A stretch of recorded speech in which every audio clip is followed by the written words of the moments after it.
गुरुर्ब्रह्मा गुरुर्विष्णु गुरुर्देवो महेश्वरा गुरु साक्षात् परब्रह्म तस्मै श्री गुरुवे नमः। जय जय गुरुदेव भगवान के चरणों में प्रणाम करते हुए जय माँ पीताम्बरा, जय माँ बगलामुखी माई। साधकों, अब बहुत कम समय रह गया है। गुरु पूर्णिमा बहुत नजदीक आ गई है। आप लोग विचार कर रहे होंगे गुरु दीक्षा लेने के लिए, माई के शरण में जाने के लिए। तो फिर भी मैं बता रहा हूं कि यदि आपको गुरु दीक्षा नहीं मिल पाई है किसी कारण से, तो आप घबराएं नहीं। आप अपने घर में भोलेनाथ को गुरु मान करके और मां बगलामुखी का चालीसा पढ़ना शुरू कर दीजिए।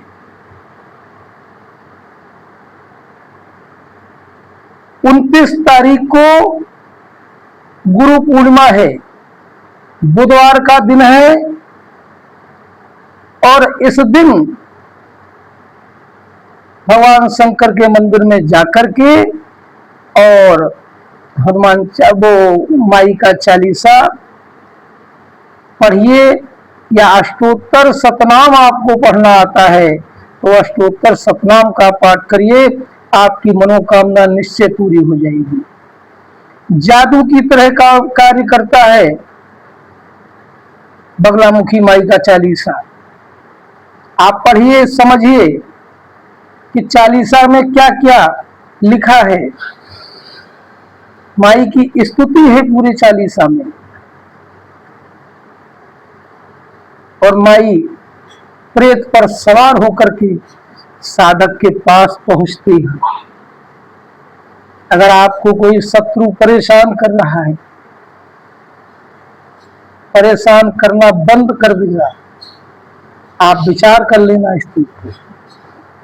इसलिए समय नहीं है, सावधान हो जाइए और माई के शरणागत हो जाइए। मैं तो यही कहूंगा। इस कलयुग में सत्य है बगलामुखी, वरदान है इनको कि इनकी शरण में जो जाएगा ये तत्काल उसको फल देंगे। दूसरी बात, शत्रु की देवी है, शत्रु को स्तंभित करती है, शत्रु की जिभ्या पकड़ के खींच लेती है, शत्रु को बर्बाद कर देती है, शत्रु को नाश कर देती है। ये है मां बगलामुखी। कौन ऐसा साधक है जिसके आज के समय में शत्रु नहीं है? घर घर में शत्रु बैठे हुए हैं। कहां तक उनसे लड़ाई लड़ोगे? तो मां की शरण में जाओगे, ये शत्रुता खत्म हो जाएगी। आपके अच्छे कारोबार चलने लग जाएंगे, ग्रह शांति हो जाएगी, घर में किसी प्रकार की कोई तकलीफ नहीं होगी।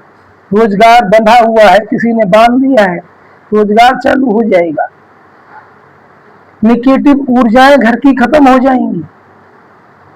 रहस्यमयी देवी हैं जिनको मां बगलामुखी कहा जाता है। आप कुछ न करिए, या फिर मेरे नंबर पर संपर्क करिए। आपको मैं दीक्षा का विधान बताता हूं कि कैसे आप माई की साधना करेंगे, आपका जीवन धन्य हो जाएगा। साधकों, बहुत से चैनल आपने देखे होंगे, बहुत से वीडियो देखे होंगे, लेकिन यहां आपकी बात हो रही है साधक से साधना की। यदि आप चाहते हैं और वीडियो देख रहे हैं, माई के शरणागत होना चाहते हैं, माई का मतलब समझते हो? माई का अर्थ क्या है? माँ आई। जब जिस समय आप करोगे माई, तो माँ सामने खड़ी हो जाएगी, लेकिन दिखती नहीं है। वो अपने साधक को स्वयं देखती हैं और साधक पर दोनों हाथ उठा करके ऐसे कृपा बनाए रखते। कौन क्या बिगाड़ सकता है? तुम्हारे गांव पड़ोस के लोग भी तुमसे जल रहे होंगे और जलने वाले जलते रहेंगे, तुम आगे बढ़ जाओगे।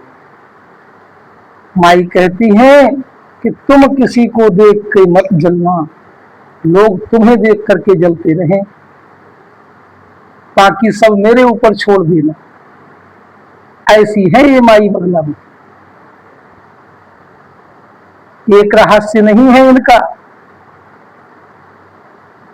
जिस समय इस संसार में भयंकर तूफान उठा, उस समय त्रिदेव शक्तियां हिल गई, ब्रह्मा विष्णु महेश। भगवान विष्णु प्रजा के पालक, उन्होंने सोचा कि संसार ही नष्ट हो जाएगा। ब्रह्मा जी के पास गए। ब्रह्मा जी ने कहा शंकर जी से मिलो। शंकर जी ने विधान बताया और भगवान विष्णु से कहा कि तुम सौराष्ट्र क्षेत्र में जाकर के तपस्या करो। भगवान विष्णु ने सौराष्ट्र क्षेत्र में जाकर के वहां हरिद्रा सरोवर के किनारे तपस्या की है। तब हरिद्रा सरोवर से माई का उद्गम हुआ। मां ने पूछा विष्णु भगवान से कि किस कारण से तुमने मुझे याद किया है। भगवान विष्णु कहने लगे कि हे मां, इस संसार पर बहुत बड़ा संकट है। एक ऐसा तूफान उठा है जो पूरे संसार को नष्ट किए दे रहा है। माई ने ऐसे हाथ उठा करके और उसको वहीं पर स्तंभित कर दिया। इसलिए इनको स्तंभन विद्या भी कहते हैं और स्तंभन की देवी भी कहते हैं।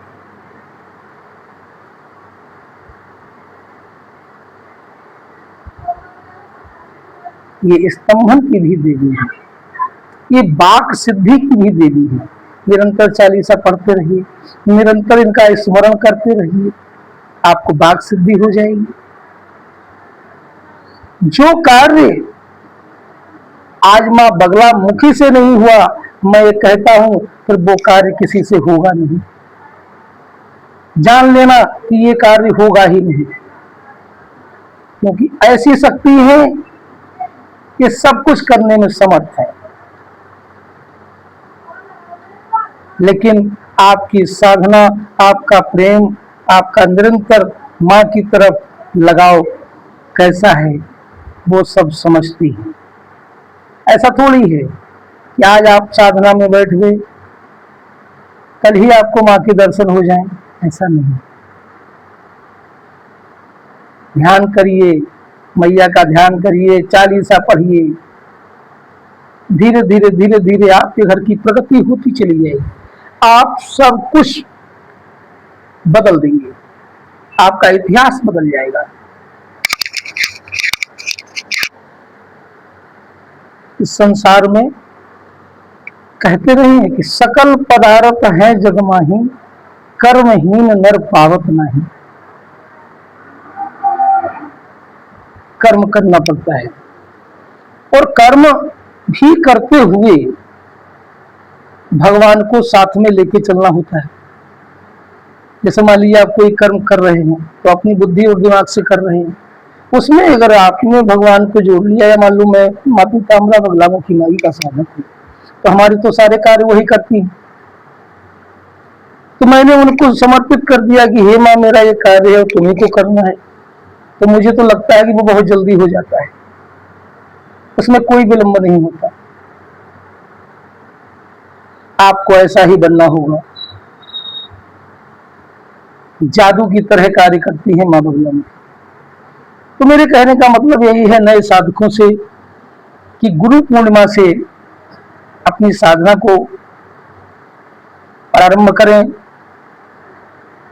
और माई के सानिध्य में रहें। जो भी कलेश परेशानियां आपके साथ आ रही हैं, दिक्कतें आ रही हैं वो सभी दूर हो जाएंगी। उसके बाद श्रावण मास लगेगा दूसरे ही दिन से। श्रावण मास में आपको क्या करना है, क्योंकि बिना शिव के शक्ति अधूरी है और बिना शक्ति के शिव अधूरे हैं, ये ध्यान रखना। माई की शरण में आने से पहले आपको भगवान शिव की अवश्य साधना पूजा करनी होगी। तो कहने का मतलब बढ़िया श्रावण मास है और श्रावण मास में भगवान भोलेनाथ को बढ़िया जल चढ़ाइए, बेलपत्र चढ़ाइए, उनके मंत्रों का उच्चारण करिए, चंदन लगाइए, धूप दीप चढ़ाइए, भगवान से प्रार्थना करिए कि हे भोलेनाथ, हे आशुतोष, मैं माँ पीताम्बरा की साधना करना चाहता हूँ, बगलामुखी की साधना करना चाहता हूँ, आप मेरी साधना संपूर्ण करें और ऐसा करें कि सदा सदा के लिए हमारे ऊपर माई की कृपा बनी रहे। 1 महीने तक आप भोलेनाथ का भजन करिए, उन्हीं के पास बैठ करके अपना चालीसा पढ़िए माई का।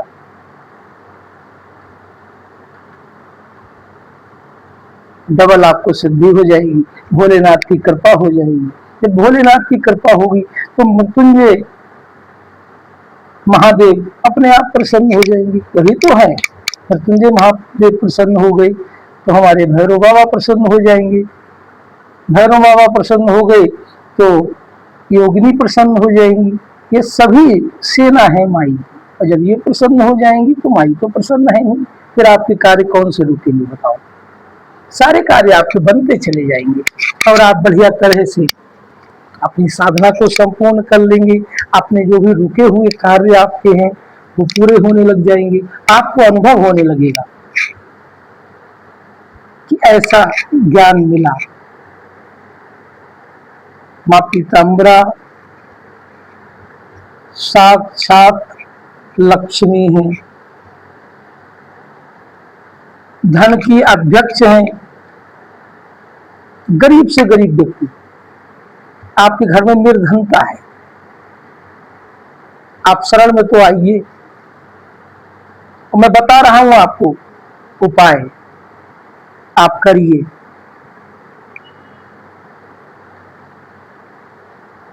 आप साधना करिए 40 दिन, उसके बाद किसी भी गुरुवार को एक पीला नींबू ला करके पीले कपड़े में बांध लेना और जहां पर आप पैसा रखते हैं अपनी अलमारी में, बक्से में, जहां भी रखते हैं, उसी में वो नींबू रख दीजिए कि हे मां, मेरी तिजोरी में जो भी नेगेटिव ऊर्जा हो, किसी की नजर दोष हो, बुरी नजर लगी हो, ये सब दूर हो जाए। और 1 हफ्ते बाद उस नींबू को निकाल करके बहते जल में छोड़ देना। किसी की नजर लगी होगी, नजर दूर हो जाएगी। कभी कभार नजर धन पे भी लगती है, नजर आपके घर पे भी लगती है, नजर आपके पैसे पे भी लगती है, नजर आपके शरीर पे भी लगती है, आप ध्यान नहीं दे पाते। ये सब उपाय हैं, मां बगलामुखी की उपाय हैं, और इन उपायों को आप सीखेंगे, करेंगे, लोगों को बताएंगे। अच्छे काम जिसके साथ करेंगे आप करके देख लीजिए, उसी दिन से आप कहते हो कि महाराज पैसा तो बहुत आता है लेकिन मैं रोक नहीं पा रहा हूं, पैसा मेरे पास बहुत आ रहा है, मैं रोक नहीं पा रहा हूं, पैसा आता है चला जाता है। क्यों? क्योंकि आपके खजाने में नजर दोष है, बुरी दृष्टि लगी हुई है, इस कारण से आपका धन नहीं रुकता है। आप उपाय करिए, आपका धन रुकेगा। सीमित खर्चे करिए, आप जो भी आय करते हैं उसका दशांश गुरु को दान करना चाहिए। अगर दशांश भी नहीं कर सकते हो तो एक अंश तो करिए। 100 रुपए कमाया, 1 रुपए डाल दीजिए गुरु के नाम से। ये विश्वास है कि कभी आपके घर में बीमारियां, कभी नाजायज पैसा आपका खर्च नहीं होगा। और मैं क्या कहूं आपसे, माँ पीताम्बरा माई उन्हीं के आदेश है। जितने लोग भी इस संसार के अंदर हैं और अमीर हैं, बड़े बड़े लोग हैं, बड़े बड़े ट्रस्टों में दान कर रहे हैं,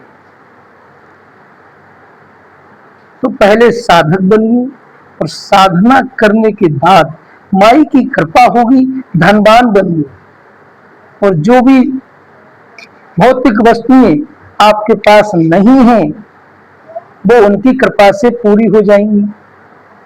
नवग्रहों का दोष पूरा हो जाएगा। जो नवग्रह हैं वो आपका कुछ नहीं करेंगे, क्योंकि नवग्रह मां के सेवक से नहीं बोलते, उनको नहीं सताते। ये विशेष बातें हैं, विशेष प्रावधान है, आपको मैं बता रहा हूं। भगवान भोलेनाथ एक बेलपत्र से खुश हो जाते हैं, श्रावण मास में चढ़ा दीजिए। और मां पीताम्बरा एक पीला पुष्प या गेंदा का हो या कड़ैल का हो चढ़ा दीजिए और प्रार्थना कर लीजिए, पूजा होगी। ऐसी देवी है। भ्रमित कर रखा है लोगों ने कि बगलामुखी की पूजा नहीं कर सकते। हाँ, जो बड़े बड़े उपाय हैं, जैसे मूल मंत्र है, प्रत्यंगिरा पाठ है, इनको साधक बिना गुरु मंत्र के नहीं कर सकता, क्योंकि विशेष प्रयोजन है। लेकिन नाम जपते जपते यदि उसने नाम जपना शुरू कर दिया, माई का नाम ही जप रहा है, तब भी वो साधक तो बन ही जाएगा और गुरु मंत्र उसको प्राप्त हो जाएगा। तो गुरु पूर्णिमा के अवसर पर यही बस बताना था कि गुरु पूर्णिमा पर हमारे पास कुछ साधकों के फोन आए, वो यही पूछ रहे हैं कि महाराज मेरे पास गुरु मंत्र नहीं है, मैं कैसे साधना करूं। तो उनके लिए यही क्रम मैं बता रहा हूं कि आप लग जाइए माई की शरण में और नित्य एक चालीसा का पाठ कर लीजिए और शुरू करिए। करते करते करते करते आपको अष्टोत्तर सतनाम पाठ करना सिखाऊंगा, आपको बीज मंत्र बताऊंगा, मूल मंत्र सिखाऊंगा और दीक्षा सहित आपको साधक बनाऊंगा। ये विश्वास रखिए।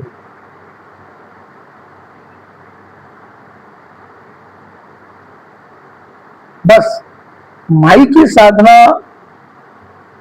इसलिए होती है कि जन कल्याण के लिए, किसी का अहित करने के लिए नहीं।